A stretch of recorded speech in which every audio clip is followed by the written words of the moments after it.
Heart অ্যাটাকের মতোই, তবে যেহেতু রিপোর্টগুলো এখনও আমরা হাতে পাইনি, এখন আমরা শিওর না। যেমন ট্রপোনিন যদি পজিটিভ হয় তখন আমরা কনফার্ম বলতে পারবো যে ওনার হার্ট অ্যাটাক করেছে, বা ইকো করলে যদি অলমোশন পাওয়া যায় বা হার্ট সমস্যা পাওয়া যায় তখন আমরা বলতে পারবো। তো ইসিজিতে আপাতত কিছু চেঞ্জ পাওয়া যাচ্ছে, বুকের ব্যথাও আছে, এই জন্য আমরা প্রাথমিক ধরে নিচ্ছি যে ওনার হার্টে অ্যাটাক হওয়ার সম্ভাবনা আছে।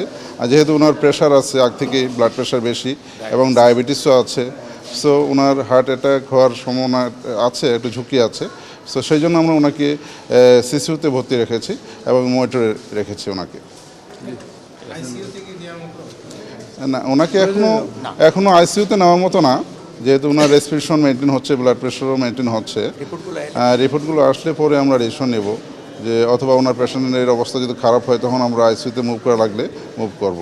72 ঘন্টা ময়েশ্চার লক সমৃদ্ধ লিলি বডি ওয়াশ শিয়া বাটারের গুডনেস স্কিন রিপেয়ার করে রাখে সফট ও গ্লোয়িং। কোনো আটক অবস্থায় উনি নাই, উনি স্বাভাবিকভাবে চিকিৎসার জন্য আছেন, উনি আটক অবস্থায় নেই, ওনাকে অ্যারেস্ট করা হয়নি বা আটক করা হয় নাই।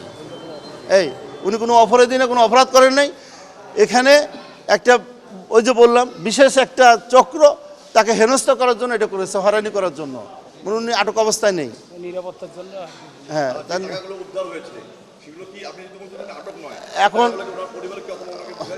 আমি এখনো এই বিষয়টা নিশ্চিত নই, তবে শুনলাম এটা যেহেতু কানে কানে শুনলাম, আমাদের এক ভাই বললো যে টাকা তাকে ফেরত দেওয়া হয়েছে।